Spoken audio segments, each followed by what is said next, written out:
जय हिंद। इस वीडियो में हम आपको हैंड ग्रेनेड के बारे में समझाते हैं कि इससे कितनी दूरी तक क्षति होती है, इसको कैसे बनाया जाता है और अगर कोई हमारे ऊपर हैंड ग्रेनेड मार दे तो हमें कैसे बचना चाहिए। देखिए, ग्रेनेड को हम लोग हिंदी में हथगोला कहते हैं। इसकी शुरुआत जो हुई थी वो 1000 ईस्वी में चाइना से हुई थी। चाइना ने ही सबसे पहले बारूद को बनाया था। वो यूरोपीय देशों को बेचता था, बाद में यूरोपीय और अंग्रेजों ने इस बारूद में क्रमागत रूप से और विकसित करने लगा। पहले के समय में जो ग्रेनेड थे वो इस तरह से डेवलप नहीं थे, बल्कि उसे एक छोटे से कटोरा टाइप का बर्तन होता था, उसमें भर के उसमें आग लगा के फिर फेंका जाता था, जिससे कई बार वो वहीं ब्लास्ट कर जाता था और फेंकने वाले की भी मौत हो जाती थी।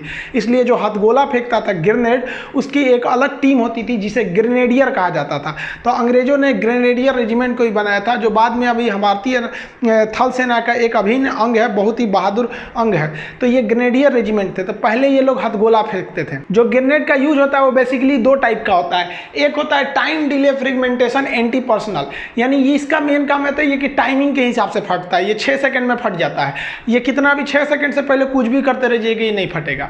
और एक होता है ना इम्पैक्ट ग्रेनेड, इसको टाइमिंग से कोई मतलब नहीं है, जब तक ये टकराएगा नहीं तब तक फटेगा नहीं। दोनों के अलग अलग यूज हैं। ज़्यादातर प्रयोग होता है आपका टाइम डिले का। तो पहले इसको हम लोग समझते हैं। इसे जनरली हम लोग शॉर्टकट में टाइम डिले ही बोलते हैं, इतना बड़ा नाम नहीं बोलते हैं। इसको मूवी वगैरह में भी देखते होंगे, इसे छील के फेंक देते हैं सब। टाइम डिले जो ग्रेनेड होता है, इसका जो बाहरी हिस्सा होता है, आप ये देख रहे हैं दानेदार बनाया गया है। इसे सिरेटेड कास्ट आयरन का बनाया गया रहता है। इसके बाहरी हिस्सा को हम लोग सेल कहते हैं, यानी बाहरी कवच। ये कास्ट आयरन का इसलिए बनाया जाता है कि जब ये ब्लास्ट करता है तो ये छोटे छोटे टुकड़ों में बढ़ जाता है, जो जिसकी रफ्तार गोली की तरह होती है, और किसी के भी आंख नाक कान जहां भी घुस जाता है मांस फाड़ के निकल जाता है। इसलिए जहां ब्लास्ट करता है उतना एरिया तो क्षतिग्रस्त करता ही है। उसके बाद जो इसका सिरेटेड कास्ट आयरन का जो बाहर का सेल बना हुआ है वो और जबरदस्त हमला कर देता है। ये किसी भी ग्रेनेड का जो अंदर का लगभग 85% एरिया होलो यानी खोखला होता है, उसके 15% एरिया में उसका फायरिंग मैकेनिज्म होता है। इसको हम लोग अंदर से समझते हैं। आप बाहर वाला हिस्सा समझ गए। ग्रेनेड के अंदर का सिस्टम एकदम सिंपल होता है। अंदर एक स्प्रिंग होती है जिसे खींच कर ऊपर रखा जाता है। अगर वो स्प्रिंग नीचे गिर गई तो वो चिंगारी पैदा करेगी और अंदर ब्लास्ट हो जाएगा। अब इस स्प्रिंग को खींच के रखा जाता है और क्या किया जाता है ना कि इसके बाहर एक सेफ्टी पिन लगा दिया जाता है। देखिए ध्यान से, इसके अंदर जो स्प्रिंग को खींचा गया है, इस स्प्रिंग को बांध दिया जाता है ऊपर ले आकर। ये वाला जो बाहर से एक हैंडल टाइप का देख रहे हैं, इसे हम लोग कहते हैं स्ट्राइकर लीवर। इस स्ट्राइकर लीवर से अंदर वो स्प्रिंग जुड़ा होता है, यानी अगर आप इस स्ट्राइकर लीवर को खींच देंगे तो स्प्रिंग फटाक से नीचे गिर जाएगा। अब ये गलती से भी तो खींच सकते हैं, इसलिए इसे लॉक करने के लिए एक सेफ्टी पिन लगा दिया जाता है। ये जो सेफ्टी पिन होता है, जब तक ये अंदर रहेगा आप इसको खोल नहीं सकते हैं। जहां आप इस सेफ्टी पिन को खींचे, ये स्प्रिंग की वजह से है तो ये अपने से फेंका जाएगा, यानी आपका ये पिन लगा रहना चाहिए यहाँ पर। अब अगर पिन निकल गया तो फिर सेफ्टी खत्म है। ये निकलेगा तो स्प्रिंग टोटल नीचे की ओर गिर जाएगा। तो ये रिंग को हम लोग बोलते हैं सेफ्टी रिंग, और ये वाला जो लटक रहा है बाहर की ओर हिस्सा, इसको हम लोग कहते हैं स्ट्राइकर लीवर। देखिए, जो स्ट्राइकर लीवर होता है ये पकड़े रहता है स्ट्राइकर को। देखिए ये यहाँ पर जो यहाँ पे हल्का सा दिख रहा है ये स्ट्राइकर लीवर, ये तो सेफ्टी पिन हो गया यहाँ पर। ये स्ट्राइकर लीवर यहाँ पकड़े हुए है एक स्ट्राइकर को। ये स्ट्राइकर जो होता है ये क्या करता है, स्ट्राइकर को ऊपर खींच के रख दिया जाता है। ऊपर खींचने से क्या होता है कि यहाँ पे हम लोग स्प्रिंग लगा देते हैं। स्प्रिंग लगा देने से जितना आप इसको ऊपर खींचिएगा, इसके अंदर एक पोटेंशियल एनर्जी स्टोर हो जाएगी, और ये क्या करेगा, स्प्रिंग चाहेगा कैसे भी हम नीचे चले आए। अब इसको खींच के क्या किया जाता है, ऊपर फंसा दिया जाता है इसी स्ट्राइकर लीवर में। अब यहाँ पे देखिए आप स्ट्राइकर लीवर में फंसा हुआ है। जैसे हम सेफ्टी पिन को खींचेंगे स्ट्राइकर लीवर फेंका जाएगा स्प्रिंग के दबाव से, और ये जैसे हटेगा, यही स्ट्राइकर लीवर था जो इस स्ट्राइकर को खींच के ऊपर रखा हुआ था। अगर वो चला गया तो ये सीधे स्प्रिंग इस स्ट्राइकर को क्या करेगी, नीचे फेंक देगी।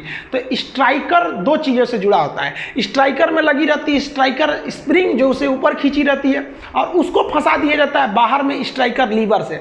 स्ट्राइकर लीवर ना निकल जाए इसलिए उसमें लिए एक दे दिया जाता है सेफ्टी पिन।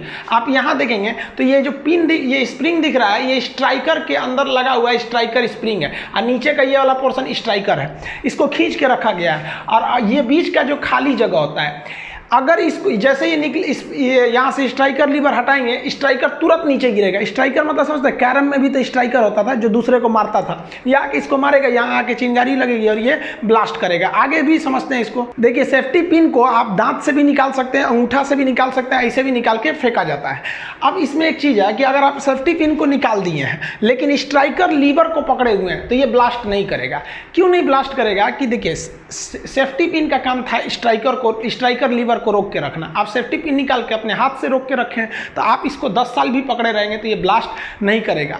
ब्लास्ट कराने के लिए सबसे ज़रूरी है स्ट्राइकर लीवर को यहाँ से हटा देना, तो इस तरह से ये पिन ब्लास्ट नहीं होगा। अब देखेंगे ऐसे खींच के और थोड़ा सा स्टाइल में ऐसे फेंकते हैं सर, अब सीधे ऐसे नहीं चला के मारते हैं सर, और ऐसे चला के मार देंगे तो बेवकूफ़ी है। देखिए स्ट्राइकर लीवर जैसे नीचे आता है, नीचे आने के कारण स्ट्राइकर लीवर का निचला भाग काफ़ी नोकीला धारदार बनाया जाता है ताकि नीचे आने से चिंगारी उत्पन्न हो, और यहाँ पर एक हम लोग चिंगारी उत्पन्न करने वाले पदार्थ को लगा देते हैं जिसे हम लोग कहते हैं परक्यूशन कैप। ये कैप जो होता है ये चिंगारी उत्पन्न करता है। जैसे यहाँ से स्ट्राइकर फेंकाएगा, ये स्प्रिंग का तो दबाव है, ये नीचे से गुरुत्वाकर्षण फटाक से इस पे मारेगा, सेकेंडों नहीं लगेगा, तुरंत आके मार देगा, यहाँ चिंगारी उत्पन्न हो जाता है।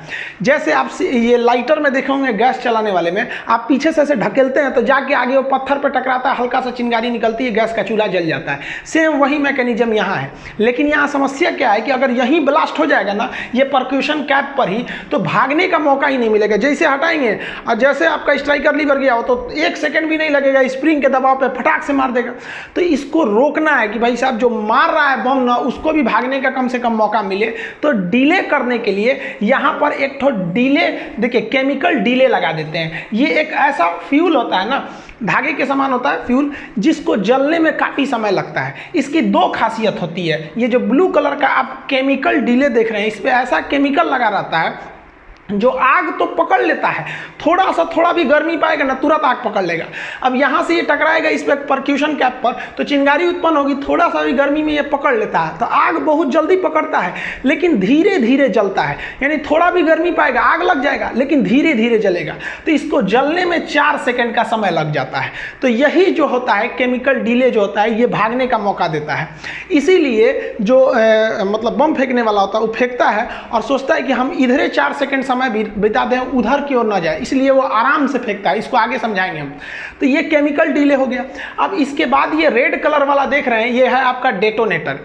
डेटोनेटर उस डिवाइस को कहते हैं जो एक बड़े से बम में छोटा सा विस्फोट उत्पन्न करता है ताकि वो बड़का बम भड़क जाए। जैसे दिवाली के पटाखा में आप पलीता में आग लगाए होंगे, आप बम में आग नहीं लगाते हैं, आप उसके पलीता में लगाते हैं, छील के लगाते हैं, उसी पलीतवा को कहा जाता है डेटोनेटर। टेक्निकल भाषा में डेटोनेटर होते हैं। तो वो ये डेटोनेटर है। ये क्या करेगा, थोड़ा सा आग लगेगा इसमें, ये थोड़ा सा ब्लास्ट करेगा तो इसके चारों ओर जो 85% खाली एरिया था उसके अंदर भरा था अमोनियम नाइट्रेट, वो पूरी तरह से ब्लास्ट कर जाएगा। तो 4 सेकंड ले लिया ये वाला प्रोसेस। तो यहाँ से यहाँ आने में 1 सेकंड लग गया, केमिकल डिले को जलने में 4 सेकंड लग गया, डेटोनेटर को जलने में 1 सेकंड लग गया, टोटल 6 सेकंड लग गए। डेटोनेटर ब्लास्ट करेगा तो इसके चारों ओर भरा हुआ है अमोनियम नाइट्रेट का वो बारूद भरा हुआ है, वो बारूद ब्लास्ट करेगा, ये पूरी तरह से ब्लास्ट कर जाएगा। ये बारूद को भरने के लिए यहाँ पर एक फिलिंग होल दिया रहता है। यहाँ आप देखेंगे नट की तरह दिख रहा होगा, इसको खोल के आप यहाँ से इसमें बारूद भर सकते हैं और फिर नट को टाइट कर सकते हैं। तो ये जो बारूद होता है ये अमोनियम नाइट्रेट होता है, यही बेरूत में ब्लास्ट किया है, जबकि नॉर्मल बम में हम लोग पोटेशियम नाइट्रेट का प्रयोग करते हैं। अमोनियम नाइट्रेट काफ़ी घातक होता है। जहाँ ये ब्लास्ट करता है वहाँ का जो 5 मीटर का एरिया होता है, 5 मीटर रेडियस में, वहाँ कोई नहीं बच सकता है क्योंकि उसका ब्लास्ट जोन है वहाँ जान ले लेता है। उसके बाद का जो 5 मीटर यानी अगला 5 मीटर यानी सेंटर पॉइंट से 10 मीटर का एरिया, वहाँ पर उसके जो छर्रा फेंकाता है, जो सिरेटेड कास्ट आयरन इस बम के बाहरी परत में लगाए थे ताकि वो बिखरे और लोगों के शरीर में घुस जाए, उन्हें जख्मी कर दे। तो 10 मीटर के एरिया में आप जख्मी हो सकते हैं। यानी ब्लास्ट करेगा ना, अगर पास में किया तो मरेंगे, दूर है तो बुरी तरह से जख्मी करेगा, आंखों फोड़ देता है। ये जब ब्लास्ट करता है ना तो जमीन से 1 फीट ऊंचाई पर ही इसका ज्यादा असर देखा जाता है। इसका मतलब अगर आप कहीं रेलवे स्टेशन, एयरपोर्ट या कहीं पे हैं और वहां आतंकवादी हमला हो गया और आपको लग गया कि ग्रेनेड ब्लास्ट फेंका है कहीं पे यहाँ पर, तो खड़ा होकर मत खोजिएगा कहाँ मारा है, दहिए उड़ जाएगा, तुरंत वहां लेट जाना चाहिए। इसलिए फौजी जब बॉर्डर पे ग्रेनेड फेंकते हैं तो गड्ढा किए रहते हैं, खुद के लिए गड्ढा किए रहते हैं ताकि गड्ढे के अंदर वो ऊपर ब्लास्ट करता है 1 मीटर से 1 फीट के ऊंचाई के बाद। उसके बाद इसकी खराबी क्या होती है, इसे 6 सेकंड का समय लगता है। जनरली कहीं कहीं 4 सेकंड भी बोलता है, लेकिन ओवरऑल इसमें 6 सेकंड का समय लग जाता है। ये इसकी सबसे बड़ी खराबी है। अगर कोई नौसिखिया है जिसे ग्रेनेड फेंकने का आइडिया नहीं है, वो इसे खींचेगा और जैसे खींचेगा तो उसको डर लगने लगेगा, अरे बाप रे बाप 6 सेकंड में फटेगा, फटाक से फेंक देगा। यहीं पे गड़बड़ी होती है। 6 सेकंड काफ़ी बड़ा समय होता है। लड़के रेलवे में जाते हैं, जैसे रीजनिंग के एग्जाम में, जैसे हम लोग एनडीए के एग्जाम में गए थे, एसएसबी इंटरव्यू होती है, तो वहाँ पर समय बड़ी कम देता है, तो लड़के घबरा जाते हैं। भाई 1 सेकंड काफ़ी लंबा समय है। वो यही जानना चाहते हैं कि आपको 1 सेकंड का आइडिया है कि नहीं। 1 सेकंड कितने को बोलते हैं? जितने देर में आप सामान्य रूप से 1001 बोल दीजिए, जैसे 1001, 1002, 1003, ये हुआ 3 सेकंड। लेकिन आप लोग से कहेगा 3 सेकंड, फटाक से बोल देंगे 3 सेकंड, तो आदमी के अंदर एक मनोवैज्ञानिक दबाव हो जाता है, इसलिए वो तुरंत फेंक देता है। जबकि इसके पास कितना समय था? 6 सेकंड। मान लीजिए तुरंत खींचा, अब फेंक दिया, तो 1 सेकंड इसके हाथ में रहा, अब फेंका तो 1 सेकंड उसको रास्ता में लग गया जाने में। तब तक वो आदमी देखा कि अरे सोच रहा ग्रेनेड गिरा है, तो 1 सेकंड उसको लग गया, वो उठाया, 3 सेकंड हो गया। अब फिर वापस वो फेंका तो 1 सेकंड उसमें लग गया, 4 सेकंड, और उसके बाद 5वां से 6वां सेकंड जब भड़कने का था तो वापस आपके पास फेंक दिया वो आदमी। इसलिए कभी भी ग्रेनेड को फेंकना चाहिए तो उसको खींचकर और प्रॉपर जो उसके अंदर का केमिकल डिले है उसको भड़कने का इंतजार करना चाहिए। इसलिए आराम से खींच के और उसके बाद से गिनना चाहिए 1001, 1002, 1003, तब फेंकना चाहिए। अब इतना फुर्सत तो है नहीं, इसलिए वो उसको ना ऐसे लुका के फेंकते हैं लोग, ताकि टाइमिंग इस तरह से जाने में ज़्यादा लगे। और इसे फेंक देगा टिप के, इसे ना तो सोचा पहले ही पहुंच जाएगा, उठा के फिर से वापस मार देगा। तो आपको ये सब चीज़ें पता होनी चाहिए। पता नहीं कब हिंदू, हमारा पड़ोसी जनबे करते हैं पाकिस्तान से, जो कब मारेगा पता नहीं हम लोग को। तो हम एक मूवी में भी देख रहे थे जिसमें ताज होटल पे हमला हुआ था, तो ग्रेनेड फेंक दिया तो लोग देख रहे हैं, अरे भाई फेंक दिया, उठा के वापस फेंको तुरंत, वहाँ से कहीं भी फेंको, वहाँ पे कहीं नहीं मिल रहा तो हवा में तेज उछाल दो कि ऊपर जाके ब्लास्ट हो कहीं पे। कि इससे बच के रहना चाहिए। जो 6 सेकंड की समस्या थी उसे खत्म करने के लिए एक अलग टाइप का ग्रेनेड का आविष्कार किया गया जिसे कहते हैं इम्पैक्ट ग्रेनेड। ये ग्रेनेड टाइमिंग के हिसाब से नहीं फटता है, बल्कि झटका यानी इस पर इम्पैक्ट लगेगा तो ही फटेगा। जैसे आप इसका सेफ्टी पिन निकाल देंगे और इसका जो ये आपका स्ट्राइकर लीवर अगर अलग हो गया तो आप इसको लिए रहिए, दिन भर नहीं भड़केगा, और जैसे पटक दिए भड़क जाएगा। और इससे पहले वाला जो टाइम डिले ग्रेनेड था उसको पटकने से नहीं था, उसको 6 सेकंड में फटेगा वहाँ पे, तो ये पटकने से फटता है। तो इसकी एक समस्या क्या है कि इसको जोर से पटकना पड़ता है। अब जोर से पटकिएगा तो हाथ में कितना दम होता है, वो भी लड़ाई के मैदान में आपको कोई कंपटीशन कर रहे हैं कि हमको जोर से फेंकना है, कहीं इधर से गोली चलती है, दुनिया भर का कहीं कहीं से गोली चलने लगती है। तो इसकी समस्या को दूर करने के लिए इसी इम्पैक्ट ग्रेनेड का के लिए लॉन्च करने के लिए एक अलग से ग्रेनेड लॉन्चर बनाया गया है। ये बंदूक जो होती है ना, गोली नहीं चलाती है, ग्रेनेड चलाती है। इसमें ग्रेनेड को भर दिया जाता है और दूर से मार दिया जाता है ग्रेनेड को। अब इसमें जो ग्रेनेड भरा जाता है वो ये वाला नहीं भरा जाता है, देखिए इम्पैक्ट ग्रेनेड ही भरा जाता है, बस उसकी डिजाइनिंग थोड़ी अलग होती है जो इसमें भर दिया जाता है। और इसको मारिएगा ना तो इस पर बंदूक जैसे फेंकिएगा तो इसमें क्या होता है, जैसे बंदूक उसको फेंकेगा तो उसमें स्पिन होने लगेगा, नचने लगेगा और खूब जोर से नचते हुए जाएगा। वह जैसे नचते हुए जाएगा उसके अंदर का डेटोनेटर स्टार्ट हो जाएगा, जैसे ब्लास्ट कहीं टकराया तो वहीं पे ब्लास्ट हो जाता है। तो ये हो जाता है आपका ग्रेनेड लॉन्चर हो जाता है ये। तो ये काफ़ी मदद करता है इनडायरेक्ट फायरिंग में। आप एनसीसी वगैरह किए होंगे तो वहाँ 2 तरह की फायरिंग दिखाता है, डायरेक्ट फायरिंग यानी इनडायरेक्ट फायरिंग। डायरेक्ट फायरिंग में सामने दुश्मन होता है, इनडायरेक्ट में वो किसी दीवार के पीछे है या किसी कमरे में घुस चुका है, तो उसमें क्या करिएगा, वहाँ पे घुस के मारिएगा, जाए आराम से ग्रेनेड निकालिए। टाइम डिले है तो कोई दिक्कत नहीं, नोच के इंतजार कीजिए, हाँ 2-3 सेकंड हो जाए, आधा सेकंड पर पास हो जाए तो इसे कमरे में फेंक दीजिए, जा यहाँ पे। यही होता है ना इनडायरेक्टली फायरिंग में, या दीवार के उस पार है तो नोच के इसे फेंक दीजिए। तो ये इनडायरेक्टली फायरिंग में काफ़ी मदद करते हैं ग्रेनेड। ग्रेनेड का हम आपको टोटल मैकेनिज्म बता दिए, लेकिन ये नहीं बताएं कि इसके अंदर जो ब्लास्ट करने वाला अमोनियम नाइट्रेट है वो कैसे बनता है। अमोनियम नाइट्रेट बनाने की विधि क्लास 11th का लड़का भी अगर केमिस्ट्री पढ़ा है तो अमोनियम नाइट्रेट बना पाएगा, हम इसको पूरी तरह से नहीं बताएंगे। एक्चुअली होता है क्या कि आप लोग को लगता है कि हम आपको आतंकवादी बना रहे हैं। अरे भाई आप कुआं के मेढक हैं, आपको कुछ नहीं पता है। इजराइल एक ऐसा देश है ना जिसके हर एक नागरिकों को सैनिक की ट्रेनिंग दी जाती है, उसके हर एक नागरिक को बंदूक चलाना आता है, तोप चलाना आता है, ग्रेनेड चलाना आता है। यही नतीजा है कि इजराइल जैसा छोटा देश 6 दिन में पूरे अरब देशों वालों को हरा दिया था, क्योंकि वो अपने देश वालों को पूरा सच्चा सिपाही बनाना चाहता है। और हम लोग क्या चाहते हैं, आप लोग कहते हैं कि सर हमको ग्रेनेड सिखा रहे हैं, आतंकवादी बना रहे हैं। अरे भैया तो तुम वही पढ़ो, अली बे ते अब पठती पठत पठावा अब बा ब्लैक शिप। हमारे देश का हर एक बच्चा सिपाही होना चाहिए, क्योंकि हमारा देश जो है ना दोनों ओर से दुश्मनों से घिरा हुआ है, इधर चाइना, एक और पाकिस्तान, एक और चाइना।